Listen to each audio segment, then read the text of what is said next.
Ladies and gentlemen, welcome to Home of Politics. Continue supporting me and thank you for tuning in. Ladies and gentlemen, it was revealed in Nyeri by President William Samoei Ruto that the date and the venue of the bipartisan talk will happen on date 9 of August 2023, and the venue is at Bomas of Kenya. This is an eventful place because it marks 1 year since the election was done from last year to this year, and it is going to mark a very significant date to the bipartisan talk. My fellow people, you see about the postponing of the bipartisan talk. On the other side of opposition, they had given the government 30 days so that they can respond to their issue, but luckily enough, it has been reconsidered and it has been scheduled to happen on the 9th of August. We are going to analyze about these agendas of the Kenya Kwanza team, specifically on holding upon the officializing or including the office of opposition leader in the constitution. I don't know what you think about this, but according to Kenya Kwanza, they are saying that with the honor of opposition leaders, of course, we know there have been so many opposition leaders in Kenya. It is not Raila Amolo Odinga alone. Earlier in the year 2002, 1997, up to 2005, we had so many opposition leaders. Even Uhuru Kenyatta himself, he was among the opposition leader.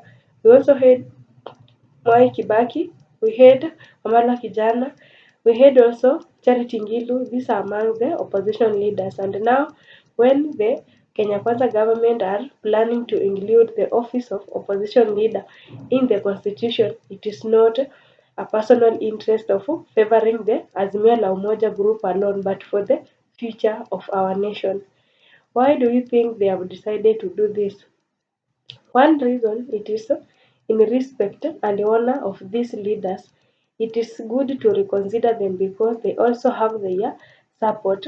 They also have their supporters who voted for them during the election, and therefore it is good for them to be included as a special office.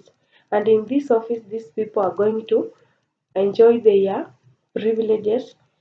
In fact, when you are included as an officer in the constitution, you will be paid, you will receive the allowances, and this office is going to be addressed in a certain way. And it is not something to do with other political affairs, but in good faith. That is according to the Kenya Kwanza team, how they are seeing this agenda of including the office of the opposition leader in the constitution. For us, we all know that the office, in order for an office to run, there must be workers, there must be regulation and acts that are governing that office. We also have some other important things like monitoring of that office. And who will do that? My good people, behind all this implementation and bringing the officiality of this office, there might be other intentions behind this. And this one cannot be revealed so much by now because the bipartisan talk may be convinced to only bring the goodness of this office, but there might be other things that might be happening behind it. We see the government, first of all, can use this office of the opposition to monitor everything that is against the government and all other things that it have been the work of the opposition to oversight the government. It will monitor this office in a simple way because whenever the office has workers, these workers can be included under the Public Service Commission, and the government, for instance, can bring in the workers from this Public Service Commission who can be used as moles in the office of opposition to leak out information, plans, and progresses of opposition office. And this one will make the opposition to lose its importance as the opposition in our nation.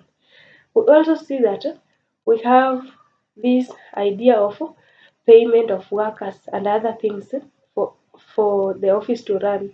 This will add another extra burden to the taxpayers, and maybe in one way or another, these people might be having an advantage, but the intention of the government is being it is just to monitor this office. And do you think if you are monitored 100%, this office can have that freedom of oversighting the government, criticizing, making corrections, and doing everything that they have been doing as much as they don't have the office?